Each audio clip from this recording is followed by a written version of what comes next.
Social work అంటే మన sir Kumaraswamy గారితో పరిచయం చేసుకోండి.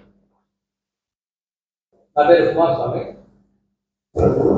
అందరికి తెలుసు కదా సార్ మనం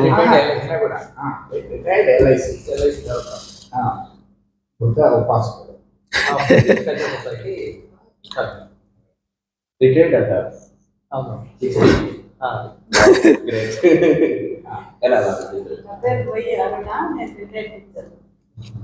నా పేరు జి గోపాల్ అండి. నేను రిటైర్డ్ ప్రభుత్వ ఉద్యోగి. రోంతో చెప్తే ఎట్లా మీరు కొంచెమే చెప్తే ఎట్లా? నా పేరు జింకా రవీంద్ర. రీసెంట్గానే నాకు పిహెచ్డి కంప్లీట్ అయింది కెమిస్ట్రీలో. అండ్ అసిస్టెంట్ ప్రొఫెసర్గా ఎస్వి కాలేజ్ ఆఫ్ ఇంజనీరింగ్లో వర్క్ చేస్తున్నాను. ఎస్వి కాలేజ్ ఆఫ్ ఇంజనీరింగ్ మా సుదర్శన్ రెడ్డి గారు. మనకు అక్కడ సోర్స్ రవినే ఫస్ట్ ఎంట్రీ పాయింట్ మనకు రవినే. మనందరికీ మొత్తం ఫస్ట్ మనం ప్రోగ్రామ్ పెట్టాం కదా, రవితో ఎంటర్ అయినాం. మనమే ఎంటర్ అయింది కదా ఫస్ట్. ఇప్పుడు ఇన్ని చేస్తున్నాం కదా సార్, ఈ ప్రోగ్రాంలు అన్నిటికీ ఎంట్రీ పాయింట్ రవినే. మహేంద్ర రా. రవి నేను క్లాస్మేట్స్ సార్ యూనివర్సిటీలో క్లాస్మేట్స్ రవి నేను. నాగేంద్ర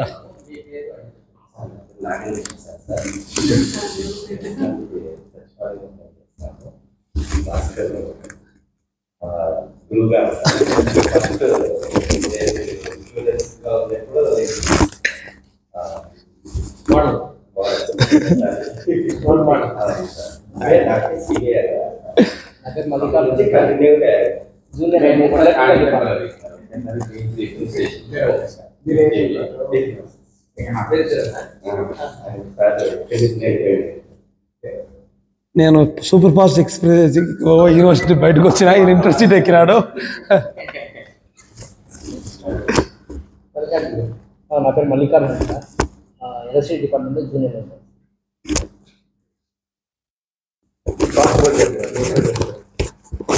నా పేరు భాస్కర్. యూనివర్సిటీ ఎకనామిక్స్లో పిహెచ్డీ అయిపోయింది. నాకు కాదు. ఇప్పుడు ఏంటంటే ఒక చిన్న రవి గారు పిహెచ్డీ తీసుకున్నారు ఇటీవల. ఆయనకు అభినందన తెలియజేస్తూ మనం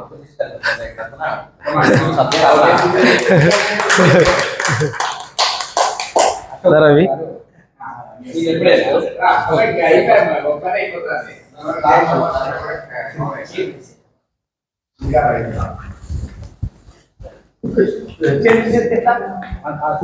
నిలబడుకుంటారులే. అదో అది వీడియోనే తీసండి, ఫోటో ఏంది పాపా వీడియోనే ఉందిలే.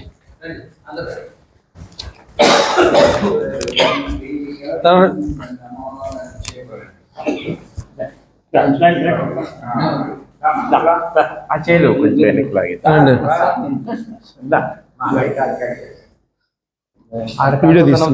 వీడియో తీస్తున్నాంలే, ఏం నో ప్రాబ్లం. నేను చూసి వచ్చినాలే, వీడియో బాగా వస్తుంది. సో కంగ్రాచులేషన్స్ మిత్రమా. Thank you. అది తీయాలి కదా, అట్లే పెడితే ఎట్లా ఏదో రవి తీసియాలనా అవసరం లేదా?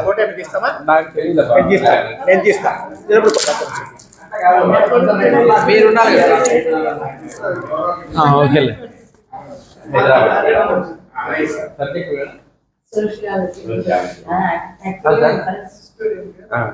సివిల్స్ ప్రభావంతో ఆర్ట్స్ లేక్ దూకాడు.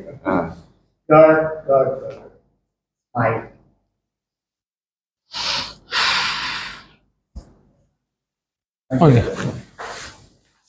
Thank you master. Thank you.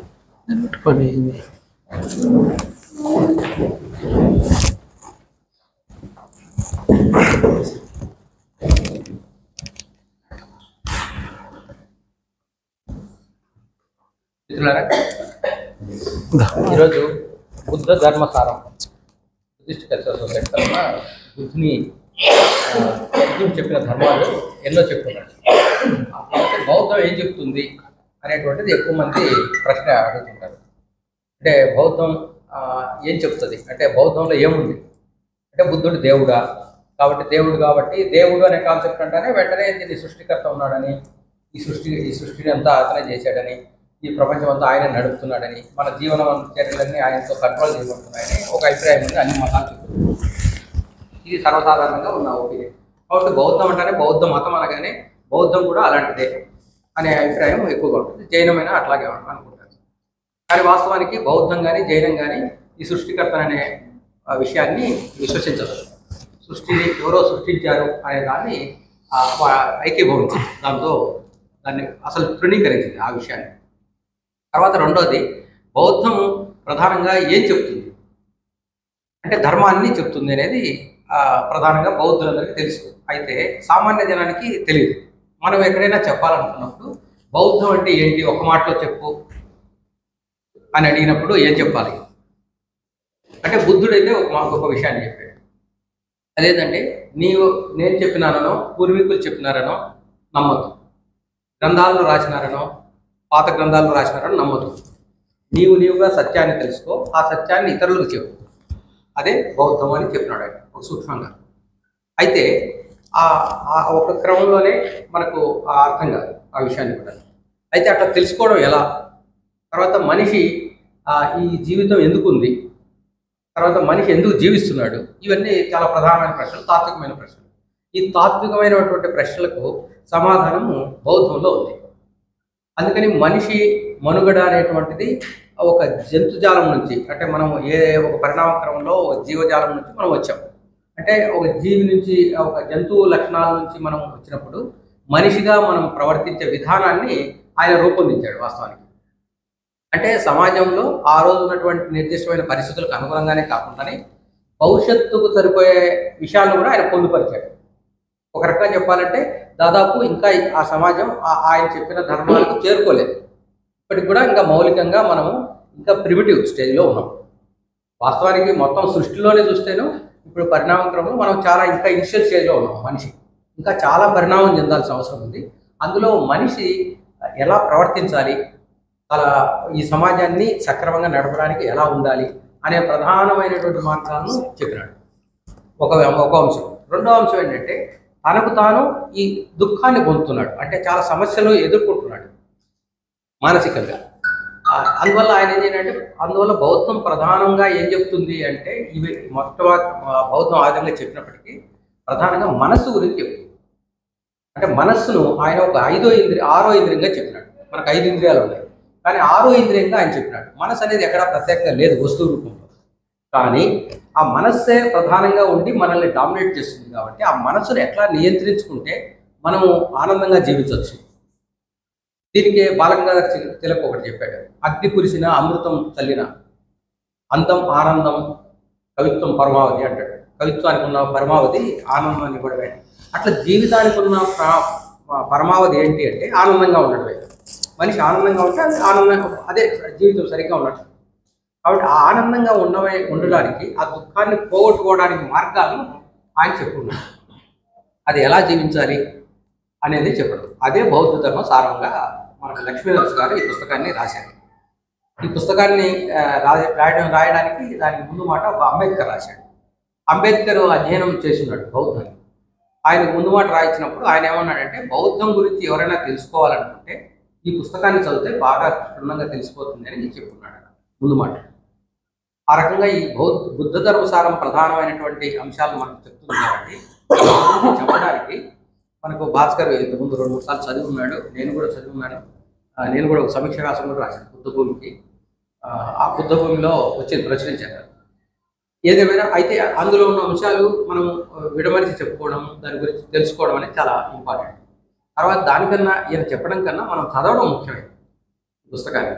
అయితే భాస్కర్ గారు ఏం చేస్తున్నారంటే దాన్ని మనకు కొంత లైటింగ్, అంటే దాని కొంత ఫోకస్ను మనకు అందజేస్తాడు, ఎసెన్స్. దాన్ని మనము పట్టుకోవడం అవసరం. అలాగే మనకు ఇంకా ఏదైనా సందేహాలు ఇంకా ఉంటే వాటన్నిటిని మనం భాస్కర్ గారితో మనం తీసుకోవచ్చు. ఎందుకంటే ఆయన ఈ పుస్తకాన్ని కాకుండా దానికి సంబంధిత ఇతర పుస్తకాలు కూడా అధ్యయనం చేస్తున్నారు కాబట్టి కొంత అవగాహన ఉంది. మీకు కొంత సుబోధకంగా తెలియజేస్తారని నేను భావిస్తున్నాను.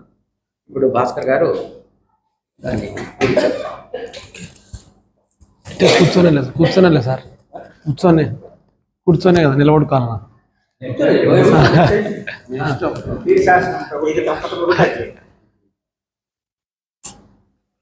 ఇది పబ్లిక్ స్పీచ్ కాదు కాబట్టి మనమే కాబట్టి కొంచెం నేను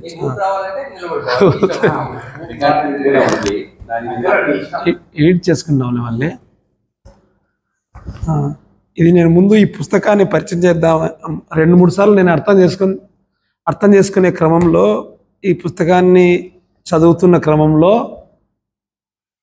నాకున్న అనుభవము ఇప్పుడు ఇక్కడ మాట్లాడడానికి మళ్ళీ చదివినప్పుడు వచ్చిన అనుభవం వేరేగా ఉన్నాయి. ఎందుకంటే పుస్తకాన్ని చదివేటప్పుడు మనం అర్థం చేసుకోవడం వేరు, దాన్ని ఇతరులకు అర్థం చేయించడం అనేది చాలా పెద్ద సవాల్తో కూడుకున్నది. ఏదైనా మనం అర్థం చేసుకోవడం వేరు, మనం దానిపైన విశ్వాసం ఉంచడం వేరు, దానికి ఇతరులను కమ్యూనికేట్ చేయడం అనేది చాలా సాహసంతో కూడుకున్నది. అందులో బౌద్ధం అన్నది మనకు పైకి బౌద్ధాన్ని చూస్తున్నట్లుగా బౌద్ధం లోతుల్లోకి వెళితే అంత సరళంగా అంత సులభంగా బయటికి చెప్పినట్లు ఉండదు. సో నేను ఈ పుస్తకాన్ని మనం ఇంట్రడ్యూస్ చేయాలనుకున్నప్పుడు ముందుగా ఈ పుస్తకాన్ని ప్రొఫెసర్ పి లక్ష్మీనరసు ఆయన రచించడం జరిగింది. ఈయన 1897లోనే మెడ్రాస్ క్రిస్టియన్ కాలేజీలో అసిస్టెంట్ ప్రొఫెసర్ గారు కెమిస్ట్రీ డిపార్ట్మెంట్లో. తన టెలిగ్రాఫ్లో చాలా ఎక్స్పర్ట్ ఈయన. ఈ పుస్తకాన్ని 1911లో బుద్ధసారం అనే పుస్తకాన్ని ఆయన రాయడం జరిగింది 1911లో. ఈ పుస్తకం ప్రత్యేకత ఏంటంటే నేను రాత్రి మళ్ళీ చదువుతూ కూడా పుస్తకాన్ని ఇది ఏమన్నా 2024లో రాసినాడా అయితే రీసెంట్గా రాసిన ఎవరైనా కాపీ పేస్ట్ చేసినారా మళ్ళీ దీన్ని ఏమన్నా నిజంగా ఈయనని మళ్ళీ 2-3 సార్లు వెనక్కి చూసాం. అంటే ఎంత రిలవెంట్ అయిన పుస్తకం అంటే మనిషి జీవితంలో ఎన్ని పార్శ్వాలు ఉన్నాయో అన్ని పార్శ్వాల్లో బౌద్ధానికి మనిషి జీవితానికి సంబంధం ఏందని దాన్ని లింకు చేసిన మొట్టమొదటి భారతీయ పుస్తకాల్లో, ముఖ్యంగా మన సౌత్ ఇండియాలో వచ్చిన పుస్తకాల్లో ఇది ఒకటి. అంబేద్కర్ 1948లోనే దీనికి ముందు మాట రాశాడు. 48లో 2వ ముద్రణకు 3వ ముద్రణకు వెళ్ళేటప్పుడు ముందు మాట రాస్తూ అంబేద్కర్ చెప్తాడు, నన్ను అందరూ అప్పటికి అంబేద్కర్ ఇంకా బుద్ధ ధర్మసారం పుస్తకం రాయలేదు, అంబేద్కర్ ఈ పుస్తకం గురించి చెప్తూ నన్ను అందరూ ఒక మంచి పుస్తకాన్ని సూచించు బౌద్ధ ధర్మం గురించి మేము తెలుసుకోవాలంటే అని అడుగుతున్నారు. దానికి నేను నిస్సంకోచంగా ధైర్యంగా రికమెండ్ చేస్తున్నాను. ప్రొఫెసర్ పి లక్ష్మీనరసు రచించినటువంటి బుద్ధసారం అనే పుస్తకాన్ని అధ్యయనం చేయండి అని నేను అందరికీ రికమెండ్ చేస్తున్నాను అని చెప్పి ముందు మాటలు అంబేద్కర్ గారు చెప్తారు. అయితే ఈ పుస్తకానికి ఉన్న ఒక ప్రత్యేకత ఏంటంటే మనకు బౌద్ధం మీద ఉన్న అనేక అభిప్రాయాలను పటాపంచలు చేసి అసలు స్ట్రైట్గా అయినా బౌద్ధం అంటే ఏంటనేది మనకు స్ట్రైట్గా చెప్తాడు. ఎక్కడ దాపరికం లేకుండా లోతుల్లోకి వెళ్ళకుండా స్ట్రైట్గా బౌద్ధం అంటే ఏంటి అని చెప్తాడు. అందులో ఈయన మొదటిగానే మనము గౌతమ బుద్ధుడు అంటే మనం ఏమనుకుంటాం చాలామంది, ఆయన ఒక బోధి వృక్షం దగ్గర కూర్చొని ధ్యానం చేసినాడు, దాని ద్వారా జ్ఞానోదయం అయింది. తర్వాత ఒకరోజు ఒక ముసలి వాళ్ళని చూసినాడు, ఒక చనిపోయిన వాళ్ళని చూసినాడు, చిన్న పిల్లలు చూసినాడు, దీని ద్వారా ఆయన జ్ఞానోదయం కలిగి ఇట్లా వచ్చినాడని చెప్తారు. అవన్నీ కట్టుకథలని చెప్తాడు ఆయన. ఎందుకంటే అవన్నీ కట్టుకథలు అని చెప్పడానికి బౌద్ధము బుద్ధుడు తన జీవితంలో తన ఆచరణ ద్వారా ఏం బోధించినాడు అనే దానికి ఆ కథలకు వైరుధ్యం ఉంది. కాబట్టి ఆ బుద్ధుని బోధనలే మనం ప్రామాణికంగా తీసుకునేప్పుడు ఆయన మీద అన్న కట్టుకథలు కూడా అట్లే ఉంటాయి. కాబట్టి అవి కాదని చెప్తూ ఆయన ఏమంటుంటే యాక్చువల్ బోధి మహావృక్షము లాంటి దానికి బోధి వృక్షము ఇట్లాంటి చెప్తాం కదా, దీనికి ఆయన ఏం చెప్తాడంటే బోధి అంటే పరిపూర్ణమైన బుద్ధి. ఆయన ఇచ్చే డెఫినేషన్ బోధి అంటే పరిపూర్ణమైన బుద్ధి, నైతిక ప్రవర్తన మేలు కలయిక, బుద్ధిని పొందిన వ్యక్తిని బుద్ధుడు అంటారు. ఇటువంటి బుద్ధులు బోధించిన ధర్మాన్ని బుద్ధ ధర్మం లేదా బుద్ధిజం అని పిలుస్తున్నాం. మనిషి బోధిని కేవలం మానవ ప్రయత్నం ద్వారా మాత్రమే పొందవచ్చు అనేది. అంటే బోధి అంటే పరిపూర్ణమైన బుద్ధి, ఆ బుద్ధిని పొందిన వాళ్ళను బుద్ధిస్టులు అని చెప్తారు. ఈయన ఏం చెప్తారంటే ఇంకొక ముందుకెళ్ళి గౌతమ శాఖముని, బుద్ధుని గౌతమ శాఖమునిగా మనం పిలుస్తున్నాం కదా, ఆయన ఏమంటారంటే బుద్ధుడు కూడా తనకంటే ముందు చాలామంది బుద్ధిస్టులు ఉన్నారు. గౌతమ బుద్ధుడు తనకంటే ముందు ఎట్లయితే మార్క్స్ తనకంటే ముందు చాలామంది ఫిలాసఫర్స్ ఉన్నారని అంగీకరించాడో, బుద్ధుడు కూడా తనకంటే ముందు చాలామంది ఫిలాసఫర్లు ఉన్నారు, బుద్ధిస్టులు ఉన్నారు, నేను వాటి పరంపర కొనసాగిస్తున్నా అని చెప్పి బుద్ధుడు చెప్పడం జరిగింది. అట్లాగే ఈ లక్ష్మీనరసు బేసిక్గా బౌద్ధం గురించి ఒక మౌలికమైన ప్రశ్నలు ఏమనెత్తాడు. అదేంటంటే బుద్ధిజం అనేది ఒక తత్వశాస్త్రమా లేకపోతే మతమా? ఇక్కడ స్టార్ట్ చేస్తాడు ఆయన పుస్తకంలో. బుద్ధిజం అనేది తత్వశాస్త్రమా లేక అది ఒక మతమా? ఈ క్లారిటీ ఇక్కడ ఈ ప్రశ్నకు సమాధానం చెప్పి ఆయన మొత్తం బయలుదేరుతాడు. 127 పేజీల పుస్తకంలో ఆయన ఏమంటాడంటే లక్ష్మీనరసు, బుద్ధిజం అన్నది ఆచరణయోగ్యమైన నైతిక సూత్రాలతో కూడిన తత్వశాస్త్రమా లేక మతం అని అనుకున్నప్పుడు మనము ముందు మతం అంటే ఏంటి అనే డెఫినేషన్ మనం చూసుకోవాలని చెప్తాడు లక్ష్మీనరసు గారు. అసలు మతం అంటే ఏంటి అనే డెఫినేషన్ మనం తీసుకున్నప్పుడు అప్పుడు బౌద్ధాన్ని తత్వశాస్త్రం అనాలన్నా ఒక మతం అనాలన్నా ధర్మం అనాలనే దాంట్లో మనకు క్లారిటీ వస్తుంది అనేది ఆయన ఇస్తాడు. అసలు మతం అంటే డెఫినేషన్ ఏందనేది మనకు లక్ష్మీనరసు గారు మొదలు పెడతారు. దానికి ఆయన ఇచ్చే ఏమంటే లక్ష్మీనరసు గారు, మతం అనేది మనిషికి స్ఫూర్తినిచ్చి జిజ్ఞాసను ప్రేరేపిస్తుంది. మనిషి ముందు ఆదర్శప్రాయమైన మహోన్నత లక్ష్యాన్ని ప్రతిపాదించి తద్వారా ఉత్తమ జీవన విధానం వైపు నడిపిస్తుంది.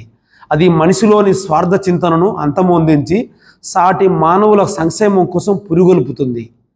ఇది మతం యొక్క నిర్వచనం అయితే బుద్ధిజం మతమే. ఇదే ఇప్పుడు ఇందాక చెప్పిన ఏదైతే ఉందో ఇది మతం యొక్క నిర్వచనం అయితే బుద్ధిజం 100% మతమే అవుతుంది అని ఏం చెప్తా అంటే, మతం అనేది మనిషికి స్ఫూర్తినిచ్చి జిజ్ఞాసను ప్రేరేపిస్తుంది. మనిషి ముందు ఆదర్శప్రాయమైన మహోన్నత లక్ష్యాన్ని ప్రతిపాదించి తద్వారా ఉత్తమ జీవిత విధానం వైపు నడిపిస్తుంది. అది మనలోని స్వార్థ చింతనను అంతమొందించి సాటి మానవుల సంక్షేమం కోసం పురుగొల్పుతుంది. ఈ స్టేట్మెంట్ అనేదే మతం అయితే అది బౌద్ధం అవుతుంది. ఖచ్చితంగా బౌద్ధం అనేది మతమే అవుతుంది. ఈ పారామీటర్లో ఈ డెఫినేషన్ మనం మతానికి ఇచ్చుకుంటే బౌద్ధం అనేది మతం అవుతుంది అని చెప్తారు. అంటే ఇంకొక కోణంలో చెప్తారు ఆయన ఏమంటే ఇంకో ఏంటంటే మరో అర్థంలో మతం అంటే అంతు చిక్కని అదృశ్య శక్తి కోసం వెతుకులాడటం, అనంతం అనిర్వచనీయమైన సమస్త సృష్టిని నియంత్రించే మానవాత్మక శక్తి ఒకటి ఉందని నమ్మి దాని గురించి భయపడ్డము, ఆరాధించడము, ప్రతి విషయంలో ఆ శక్తిపై ఆధారపడడం. ఈ అర్థంలో చూస్తే బుద్ధిజం మతం అని పిలవడానికి తగింది కాదు. కాబట్టి మతం అనే డెఫినేషను ఇస్లాము క్రిస్టియానిటీ ఇచ్చే డెఫినేషను మతానికి ఒక డెఫినేషన్ ఇచ్చి అవి మతం అని చెప్పుకుంటారు.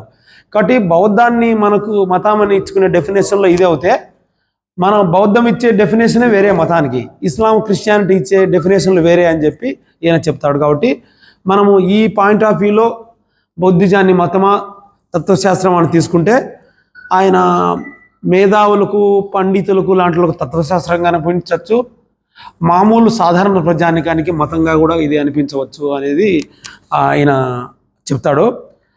అట్లాగే ఇంకా ఆయన బేసిక్గా ఏం చెప్తా అంటే మన బుద్ధిజం గురించి బేసిక్గా ఇది జ్ఞానాన్ని ప్రమోట్ చేసింది. బుద్ధిజం అనేది పక్షపాతం లేని భావోద్రేక రహితమైన మనసు మాత్రమే సత్యాన్ని చూడగలదు. సత్యం అనేది ఎప్పుడు సులభంగా పైకి లభించదు. అందుకోసం లోతుల్లోకి వెళ్ళి శ్రమించాలి. సత్యాన్ని తెలుసుకోవడం కంటే దాన్ని అవగాహన చేసుకొని ఆచరణలో పెట్టడం మరీ కష్టమైన పని. అందుకోసం బౌద్ధిక నైతిక శక్తులను పెంపొందించే సాధన ఎంతో అవసరం. బుద్ధిజంలో జ్ఞానంపై ఆధారపడని విశ్వాసాలేవి లేవు. అది పరిష్కరించ సాధ్యం కాని సమస్యలపై మానవ మేధస్సును కేంద్రీకరించదు. ప్రపంచం శాశ్వతమా లేక అశాశ్వతమా, విశ్వం పరిమితమా లేక అనంతమా, ఇటువంటి ప్రశ్నలకు బుద్ధిజంలో స్థానం లేదు అని చెప్తాడు. అట్లాగే ఏమంటే ఇంకా ఈయన సూటిగా ఏంటంటే సాధారణంగా ప్రజలు కానీ మేధావులు కానీ బుద్ధిజం గురించి ఎట్లా తెలుసుకోవాలా, ఏం పుస్తకాలు చదవాలి అనేటప్పుడు దీనికి ఏం చెప్తాడంటే ఆయన సాధారణంగా ప్రజలు బౌద్ధ ధర్మాన్ని తెలుసుకోవడానికి పురాతన గ్రంథాలు పుస్తకాలపై ఆధారపడతారు. ప్రపంచవ్యాప్తంగా బుద్ధిస్టులు త్రిపీఠకాలనే గ్రంథాలను కలిగి ఉన్నారు. ఇవి సూత్ర, వినయ, అభిధర్మ అనే 3 భాగాలుగా ఉన్నాయి. త్రిపీఠకంలో బుద్ధుడు ఇతరులతో జరిపిన సంభాషణలు, వినయపీఠకంలో భిక్షువులు పాటించవలసిన నియమాలు, 3వదైన అభిధర్మ పీఠకంలో తత్వపరమైన విషయాలపై చర్చలు పొందుపరిచారు. బుద్ధుని మరణాంతరం భిక్షు సంఘం అనేక శాఖలుగా మళ్ళీ ఉపశాఖలుగా విడిపోవడం జరిగింది. ధర్మానికి సంబంధించిన అన్ని విషయాల్లో వీరి మధ్య ఏకాభిప్రాయం లేదు. వర్తమాన ప్రపంచంలోని బుద్ధిస్టులను స్థూలంగా 3 రకాలుగా విభజించుతున్నారు. అంటే బౌద్ధంలో చాలా చీలికలు వచ్చి మనకు నేపాల్లో, చైనాలో, బర్మాలో, ఇండియాలో, శ్రీలంకలో ఇట్లా బౌద్ధం అన్ని దేశాలు ఉంది కదా. ఇది ఎన్ని శాఖలుగా విడిపోయింది, దీంట్లో ఉన్న డిఫరెన్సెస్ ఏంటి, ఈ డిఫరెన్సెస్లో మనం దేన్ని ఫాలో కావాలి, ఇన్ని రకాలుగా బౌద్ధాన్ని డెఫినేషన్ ఇస్తున్నారనే దానికి చెప్తూ ఆయన ఏం చెప్తాడంటే బేసిక్గా ఉదాహరణ దక్షిణాది వారు హీనయానం అనుసరిస్తే ఉత్తరాది వారు తంత్రయానం, తూర్పున మహాయానం అనుసరిస్తున్నారు చెప్తూ అల్టిమేట్గా ఏంటంటే ఈ సంఘటన నుండి గట్టెక్కించగలిగే మార్గం ఒకటే, అది శిక్షా సముచ్చయం అనే గ్రంథం చూపిన మార్గం. యద్ కించిత్ సుభాషితం తద్ సర్వం సుభాషితం, యద్ కించిత్ సుభాషితం తద్ సర్వం సుభాషితం. అంటే సుభాషితమైన ప్రతిదీ బుద్ధ వచనమే, హేతువుకు అనుభవానికి నిలబడనేది ఏది తథాగతుని ప్రబోధం కాదు. దీన్ని బుద్ధుని మరణం తర్వాత 100 ఏళ్ల తర్వాత జరిగిన ఒక ఇంటర్నేషనల్ కాన్ఫరెన్స్లో హేతువుకు సత్యానికి నిలబడనేది ఏది కూడా బౌద్ధం కాదని వాళ్ళు కొన్ని ప్రిన్సిపల్స్ను ఇచ్చేసినారు. దాన్ని ఈ 3 శాఖలు ఆమోదించినాయి. బౌద్ధంలో ఈ 3 శాఖలు ఆమోదించినాయి. శ్రీలంక కానీ, చైనీస్లో కానీ మనం ఏదైతే ఉన్నావో అన్ని శాఖలు కామన్గా యాక్సెప్ట్ చేసిందంటే సత్యానికి నిలబడిన దేన్ని కూడా బౌద్ధం అంగీకరించదు అనే ప్రిన్సిపల్స్ మీద బుద్ధుడు చెప్పినాడు అనే దాన్ని చెప్తాడు. ఇంకా ఏం చెప్తాడంటే నా బుద్ధుడు దుఃఖ విమోచన కోసం అనేక మార్గాలు సూచించినట్లు పైకి కనిపిస్తుంది, కానీ నిజం చెప్పాలంటే ఉన్నది ఒకే మార్గం, అదే తత్వ మార్గం అని చెప్తాడు ఆయన బేసిక్గా. అట్లాగే బుద్ధిజంలో అన్ని శాఖల్లో అత్యున్నతమైన లక్ష్యమైన నిర్వాణాన్ని చేరడానికి 4 ఆర్యసత్యాలను అర్థం చేసుకోవడం, 6 అష్టాంగ మార్గాన్ని ఆచరించడమే మార్గం అని చెప్తారు. బుద్ధిస్టులు సందేశం సామాన్య ప్రజలకు అందించేందుకు బుద్ధుని వివిధ కోణాలను రూపొందించారు. మేధావులు లోతైన తత్వచింతన ద్వారా బుద్ధిజం వైపు వస్తే సామాన్యులు బుద్ధుని మంజుశ్రీ, అవలోకీతీశ్వరుడు, తార మొదలైన రూపాల్లో పూజించడం ద్వారా ఆయన మార్గంలో నడుస్తారని భావిస్తారు. బుద్ధిస్టు పండితులు కూడా ఆయన వివిధ రూపాల్లో వర్ణించడం ద్వారా ధర్మాన్ని ప్రజల్లో విస్తృతంగా ప్రచారం చేసే ప్రయత్నం చేశారు. కానీ అన్ని రకాల పూజలు ప్రార్థనలు బౌద్ధంలోని ప్రాథమిక సూత్రాలకు పొసగనివి. బౌద్ధం యొక్క మౌలిక అవగాహనకే ఇవి విరుద్ధమైనవి అని చెప్పి ఈయన చెప్తాడు. అట్లాగే బుద్ధుడు ఏం చెప్పాడని చెప్తా అంటే బుద్ధుడు ఏనాడు జనం యొక్క మానసిక బలహీనత ఆధారంగా, ఉదాహరణకు తిరుమలలో మనకు తొక్కిసలాటలో జనం చనిపోయినారు, అది జనం యొక్క మానసికమైన బలహీనత. జనాలను ఆ సమయంలో ఆ క్షణానికి వెళ్ళి అక్కడ టికెట్లు తీసుకొని అక్కడ దేవుని దర్శించుకుంటే మీకు జరుగుతుంది అనే ఒక జనం యొక్క కష్టాలను, వాళ్ళ బాధలను, జీవితంలో సంక్షోభాన్ని ఒక క్యాచ్ చేసుకోవడం కోసం ఒక బలహీనతను, మనసులో మానసిక బలహీనతను మీద అటాక్ చేస్తారు కదా, దీన్ని బౌద్ధం ఒప్పుకోదు అని లక్ష్మీనరసింహ గారు పదే చెప్తారు. దానికి బుద్ధుడు ఏనాడు జనం యొక్క మానసిక బలహీనతపై ఆధారపడి బోధించలేదు, ఎప్పుడూ వారి మంచితనం, సామర్థ్యంపై ఆధారపడి ఆత్మవిశ్వాసాన్ని పెంపొందించాడు. అందుకే బుద్ధిస్టులు తమ విముక్తి కోసం మానవాతీత శక్తులను వేడుకోకుండా తమ స్వయం కృషితోనే ఆధారపడతారు అనే స్టేట్మెంట్ కూడా ఈయన ఇస్తాడు. అట్లాగే మా బుద్ధిజం గురించి ఇంకా లోతుగా చెప్తూ ఈయన ఒక స్టేట్మెంట్ ఇస్తాడు. ఏం చెప్తాడంటే ఇస్లాము, క్రిస్టియానిటీ ఇవి జనంలోకి విస్తృతంగా వ్యాప్తి చేయడానికి అవి ఏ పద్ధతులు అనుసరించాయి, బుద్ధిజం ఎట్లా వ్యాప్తి చెందింది ప్రపంచవ్యాప్తంగా, బుద్ధిజంలో అసలు ఏ కోర్ ఫిలాసఫీ ఆధారంగా బౌద్ధం వెళ్ళింది అని దానికి చెప్తూ ఆయన ఒక స్టేట్మెంట్ ఇస్తాడు. నేను మన వాళ్ళే ఉన్నారు కాబట్టి ఇక్కడ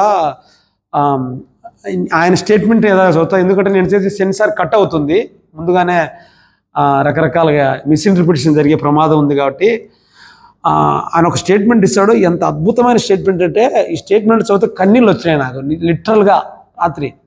అసలు బౌద్ధాన్ని ఇంత అద్భుతమైన